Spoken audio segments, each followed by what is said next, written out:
ಹೂ ಪ್ರಸಾದ ಹೌದು. ಸ್ವಲ್ಪ ದಿನಗಳ ಹಿಂದೆ ಜಾಸ್ತಿ ಟ್ರೆಂಡಿಂಗಲ್ಲಿರುವಂಥ ಒಂದು ವಿಡಿಯೋಸ್ ಅಂತಲೇ ಹೇಳ್ಬೋದು ಹೂ ಪ್ರಸಾದದ. ಸೊ ಅದು ತುಂಬ ಜನಕ್ಕೆ ಫೇಕ್ ಹಾಗೆಲ್ಲ ಹೀಗೆಲ್ಲ ಅಂತಿದ್ರು. ತುಂಬ ಜನಕ್ಕೆ ನಂಬಿಕೆಯಿಂದ ಮಾಡಿದವ್ರಿಗೆ ಎಲ್ಲರಿಗೂ ಒಳ್ಳೆ ರಿಸಲ್ಟ ಕೊಟ್ಟಂಥ ವಿಷಯ ಅಂತಲೇ ಹೇಳ್ಬೋದು. ನಾನು ತುಂಬ ಜನಕ್ಕೆ ಕೇಳೀನಿ, ಎಲ್ರಿಗೂ ಒಳ್ಳೇದಾಗೈತಿ. ನನಗೆ ಪರ್ಸ್ನಲ್ ಆಗಂತೂ ಸಿಕ್ಕಾಪಟ್ಟೆ ಒಳ್ಳೇದಾಗ್ಬಿಟ್ಟೈತಿ.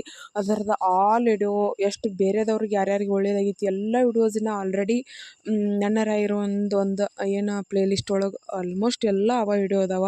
ಒಂದು ಸಲ ಟೈಮ್ ಇದ್ದರೆ ಚೆಕ್ ಮಾಡ್ಕೊಂಬನ್ನಿ. ಇವತ್ತಿನ ವಿಡಿಯೋ ಏನು ಅಂದ್ರೆ ಟಾಪಿಕ್ ಏನಪ್ಪ ಅಂದ್ರೆ, ಹೂ ಪ್ರಸಾದ ಕೊಟ್ಟಂಥ ಹೂಗಳನ್ನ ನೀವು ಏನು ಮಾಡ್ತೀರಾ, ಅದ್ರ ಫಲ ನಿಮಗೆ ದೊರೆಯಂಗಿಲ್ಲ ಒಂದೊಂದು ಸಾರಿ ನೀವು ಮಾಡೋ ತಪ್ಪಿಂದ. ಅದನ್ನು ಏನು ಮಾಡಬೇಕು ಏನು ಮಾಡಬಾರ್ದು ಅಂಥೇಳಿ ಇವತ್ತಿನ ವಿಡಿಯೋದಾಗ ಹೇಳಕ್ಕೆ ಬಂದೀನಿ. ಒಬ್ಬರು ಸಿಸ್ಟರ್ ನಾನು ಮೊನ್ನೆ ಹಾಕಿದಂಥ ಒಂದು ವಿಡಿಯೋದಾಗ ಕಾಮೆಂಟ್ ಕೇಳಿದ್ರು ನಂಗೆ, ಹೂ ಪ್ರಸಾದ ಕೊಟ್ಟಿರ್ತಾರಲ್ಲ ಅದನ್ನ ಏನು ಮಾಡಬೇಕು ಹೇಳಿ ಅಕ್ಕ ಅಂತೇಳಿ. ಸೊ ಆ ಟಾಪಿಕ್ ಇಟ್ಕೊಂಡು ಇವತ್ತಿನ ವಿಡಿಯೋನ ನಾನು ಮಾಡಾಕತ್ತೇನಂತ. ಸೊ ಕೆಲವೊಂದಿಷ್ಟು ಜನ ಅಕ್ಕ ನಂಗೆ ಹೂ ಪ್ರಸಾದ ಆದರೂ ನಮ್ಗೆ ಒಳ್ಳೇದಾಗಿಲ್ಲ, ಏನೂ ಅನುಗ್ರಹನ ಸಿಗಲಿಲ್ಲ, ಹೂ ಪ್ರಸಾದ ಕೊಟ್ಟರು ಮತ್ತು ಯಾಕೆ ಆಗಲಿಲ್ಲ ಅಂಥೇಳಿ ಪ್ರಶ್ನೆ ಮೂಡಿರ್ತೈತೆ ನಿಮ್ಮ ಮನಸ್ಸಿನಾಗ. ಅದಕ್ಕೆಲ್ಲ ಉತ್ತರ ಇವತ್ತಿನ ವಿಡಿಯೋ ಅಂತಲೇ ಹೇಳ್ಬೋದು. ಸೊ ಕಂಪ್ಲೀಟ್ ಫುಲ್ ವಿಡಿಯೋ ನೋಡಿ, ಹಾಗೆ ಸಪೋರ್ಟ್ ಮಾಡಿ, ಶೇರ್ ಮಾಡಿ. ಏನಪ್ಪ ಅಂದರೆ ಎಲ್ಲರೂ ಕೇಳ್ತಿರ್ತಾರೆ, ಪ್ರತಿಯೊಬ್ಬರು ರಾಯರ ಪೂಜೆ ಯಾರು ಮಾಡ್ತಾರೆ ಎಲ್ಲರೂ ಹೂ ಪ್ರಸಾದನ ಕೇಳ್ತಾರೆ ಮೊದಲಿಗೆ.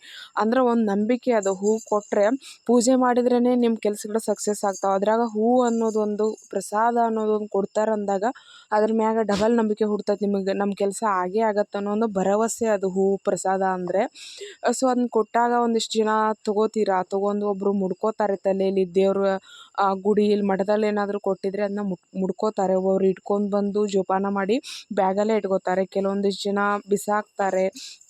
ಇನ್ನು ಕೆಲವೊಂದಿಷ್ಟು ಜನ ಎತ್ತಿಡ್ತಾರೆ, ಫೋಟೋಸ್ ಮಾಡಿಸ್ತಾರೆ. ಈಗ ಹಲವಾರು ರೀತಿಗಳಲ್ಲಿ ಆ ಹೂ ಪ್ರಸಾದ ಕೊಟ್ಟಂಥ ಒಂದು ಹೂವನ್ನು ಉಪಯೋಗ ಮಾಡ್ಕೋತಾರೆ. ಆ್ಯಕ್ಚುಲಿ ಏನು ಮಾಡಬೇಕು ಏನು ಮಾಡಬಾರ್ದು, ಮೊದಲಿಗೆ ಏನು ಮಾಡಬಾರ್ದು ಅಂದರೆ ಬಿಸಾಕಬಾರ್ದು. ನಿಮ್ಗೆ ಅನುಗ್ರಹ ಅನ್ನೋದೇ ಆ ಹೂ ಮೂಲಕ, ನಿಮ್ಮ ನಂಬಿಕೆ ಅನ್ನೋದು ಆ ಹೂ ಮೂಲಕ ಸಿಕ್ಕೈತೆ ಅಂದಾಗ ನೀವು ಅದನ್ನು ಯಾವುದೇ ಕಾರಣಕ್ಕೂ ಬಿಸಾಕಕ್ಕೆ ಹೋಗಬಾರ್ದು.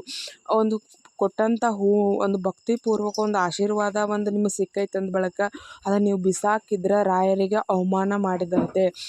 ಅದಕ್ಕೆ ನೀವು ಯಾವುದೇ ಕಾರಣಕ್ಕೂ ಆ ಒಂದು ಹೂವು ಆಗಿರ್ಬೋದು, ಒಂದು ಪ್ರಸಾದದ ಮಾಲೆ ಆಗಿರ್ಬೋದು, ಏನೇ ಕೊಟ್ರೂ ಯಾವುದೇ ಕಾರಣಕ್ಕೂ ಬಿಸಾಕಕ್ಕೆ ಹೋಗಬೇಡಿ. ಏನೇನು ಮಾಡಬೇಕು, ಸೊ ಏನು ಮಾಡಬೇಕಂದ್ರೆ ನಿಮಗೆ ಆದಷ್ಟು ನೆನಪಿಗೆ ಇಟ್ಕೋತೀನಿ ಅಂದರೆ ಫೋಟೋ ಫ್ರೇಮ್ ಮಾಡ್ತಾರೆ ಇವಾಗ, ಆ ರೀತಿ ಒಂದು ಫ್ರೇಮ್ನ ಮಾಡಿಸಿ ಇಟ್ಕೋಬೋದು. ದೇವ್ರ ಕೋಣೆಯಲ್ಲಿ ಇಟ್ಕೋಬೋದು ಅಥವಾ ಹೊರಗಡೆ ಇಟ್ಕೋಬೋದು. ಆಮೇಲೆ ಏನಪ್ಪ ಅಂದರೆ ಆ ಹೂವನ್ನು ತಂದುಬಿಟ್ಟು ನಿಮ್ಮ ಮನೆಯ ಅಂಗಳದಲ್ಲಿ ಒಂದು ತುಳಸಿ ಗಿಡ ಇರುತ್ತಲ್ಲ ಅದರ ಬುಡಕ್ಕೆ ಹಾಕ್ಬೋದು. ಇನ್ನೂ ಏನು ಮಾಡ್ಬೋದು ಅಂತ ನೋಡೋದಾದರೆ, ಆ ಹೂವನ್ನು ಒಂದು ಬಟ್ಟೆಯಲ್ಲಿ ನೀಟಾಗಿ ಕಟ್ಟಿಬಿಟ್ಟು ಅದೇ ದೇವ್ರ ಕೋಣೆಯಲ್ಲೇ ಮೇಲ್ಗಡೆ ಒಂದು ಭಾಗದಲ್ಲಿ ಕಟ್ಟಿ ಬಿಡ್ಬೋದು. ಇಲ್ಲ ಏನು ನೀವು ಪೂಜೆ ಮಾಡ್ತಿರ್ತಿಲ್ಲ ಆ ಫೋಟೋ ಪಕ್ಕದಲ್ಲಿ ಕೂಡ ಇಟ್ಟು ಪೂಜೆನ ಮಾಡ್ಬೋದು. ಇಲ್ಲ ನಿಮ್ಮ ಹತ್ರ ಜೋಪಾನವಾಗಿ ನಿಮ್ಮ ಪರ್ಸಲ್ಲಿ ಟೇಜ್ರಿ, ದುಡ್ಡು ಇಡುವಂಥ ಜಾಗ ಇವು ಏನೇ ಇದ್ರೂ ಅಂಥ ಸ್ಥಳಗಳಲ್ಲಿ ಇಡ್ಬೋದು. ಸೊ ಇಷ್ಟೆಲ್ಲ ಮಾಡಿ, ಬಟ್ ಯಾವುದೇ ಕಾರಣಕ್ಕೂ ಬಿಸಾಕಕ್ಕೆ ಹೋಗಬೇಡಿ. ರಾಯರಿಗೆ ಅವಮಾನ ಮಾಡಿದಂತೆ ನೀವು ಈ ಥರ ಮಾಡಿದರೆ. ಈ ಒಂದು ಕೆಲಸನ ಮಾಡೋಕ್ಕೆ ಹೋಗಬೇಡಿ. ಆದಷ್ಟು ಪ್ರಸಾದನ ಪಡ್ಕೊಂಡಿರ್ತೀರ ಅಂದರೆ ನೀವೇ ಪುಣ್ಯವಂತರು. ಅಂಥ ಪ್ರಸಾದನ ಮುಡ್ಕೋತಾರೆ. ಮರುದಿನ ಅದು ಬಾಡೋದು ಕೂಡಲೇ ಒಬ್ಬರು ತೆಗೆದೊಗಿತಾರೆ, ತಲೆಯಲ್ಲಿ ಇಟ್ಕೊಂಡು ತೆಗೆದೊಗಿತಾರೆ.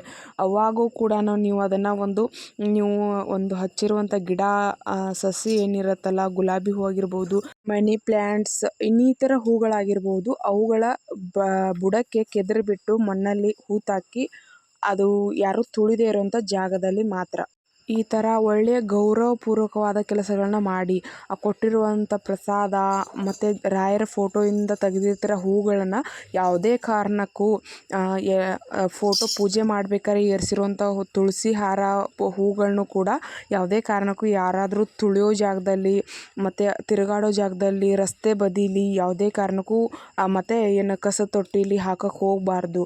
ಅವುಗಳನ್ನು ಕೂಡ ಸಂಗ್ರಹಿಸಿ ಒಂದು ಬುಟ್ಟಿ ಮಾಡ್ಕೊಳ್ಳಿ. ಮಣ್ಣು ಹಾಕಿ ಅದರಲ್ಲಿ ಮೇಲ್ಗಡೆ ಒಂದು ಮಣ್ಣು ಹಾಕಿ ಅದರಲ್ಲಿ ಮೇಲ್ಗಡೆ ಮತ್ತೆ ಹೂಗಳನ್ನ ಹಾಕಿ ಹೀಗೆ ಮಾಡೋದ್ರಿಂದ ನೀವು ರಾಯರಿಗೆ ಆಗಿರ್ಬೋದು ಮತ್ತು ದೇವರಿಗೆ ಆಗಿರ್ಬೋದು ಅಗೌರವ ತೋರಿದ ಹಾಗೆ ಅನಿಸಂಗಿಲ್ಲ. ಒಂದು ಗೌರವಪೂರ್ವಕವಾಗಿ ನೀವು ಅದನ್ನು ಮಣ್ಣಲ್ಲಿ ಹಾಕಿ ಅದರ ಮೇಲುಗಡೆ ಯಾವುದಾದ್ರೂ ಹೂವಿನ ಗಿಡ ಅಥವಾ ತುಳಸಿ ಗಿಡ ಮತ್ತು ಮನಿ ಪ್ಲ್ಯಾಂಟ್ಸು ಇವುಗಳನ್ನ ಹಚ್ಚೋದ್ರಿಂದ ಒಳ್ಳೆಯ ಅನುಗ್ರಹ, ಒಳ್ಳೆಯ ಲಾಭಗಳನ್ನು ಪಡ್ಕೋಬೋದು. ಇನ್ನಷ್ಟು ಒಳಿತನ್ನು ನೀವು ಪಡ್ಕೋಬೋದು ಅಂತ ಹೇಳ್ಬೋದು. ಸೊ ಇಂದಿಷ್ಟು ತಪ್ಪುಗಳನ್ನ ಮಾಡಬೇಡಿ. ರಾಯರು ನಿಮ್ಮ ಮನೆಯಲ್ಲಿದ್ದರೆ, ಪೂಜಿಸ್ತಿದ್ರೆ, ಅವರು ಹೂಗಳನ್ನ ಏರಿಸ್ತಿದ್ರೆ ನೀವು ಪೂಜಿಸಾಕ ಅವುಗಳನ್ನ ಯಾವತ್ತೂ ಈ ಥರ ಕಾಲಲ್ಲಿ ತುಳಿಯೋ ಥರ ಮತ್ತು ರಸ್ತೆಯಲ್ಲಿ ಈ ಥರ ಯಾವತ್ತೂ ಬಿಸಾಡಕ್ಕೆ ಹೋಗಬೇಡಿ. ಈ ಥರ ತಪ್ಪುಗಳನ್ನ ಮಾಡಬೇಡಿ. ಆದಷ್ಟು ಗೌರವಪೂರ್ವಕವಾಗಿ ಪೂಜೆ ಪುನಸ್ಕಾರ ಮಾಡ್ಕೊಂಡು ಒಳ್ಳೆಯ ಅನುಗ್ರಹ ಪಡ್ಕೊಳ್ಳಿ ಅಂತ ಹೇಳ್ತಾ, ಇವತ್ತಿನ ಮಾಹಿತಿ ನಿಮಗೆ ಇಷ್ಟ ಆಗಿದ್ದರೆ ಖಂಡಿತ ಕಮೆಂಟ್ ಮಾಡಿ, ಲೈಕ್ ಮಾಡಿ, ಹಾಗೆ ಎಲ್ರಿಗೂ ಶೇರ್ ಮಾಡೋ ಮೂಲಕ ಸಪೋರ್ಟ್ ಮಾಡಿ. Thank you so much. ರಾಯರು ಯಾವಾಗಲೂ ನಿಮ್ಮ ಸಂತೋಷ ಖುಷಿಗಳನ್ನ ಕೊಡ್ತಾ ಒಳ್ಳೇದು ಮಾಡಲಿ ಅಂತ ಕೇಳ್ಕೊತೀನಿ. Thank you.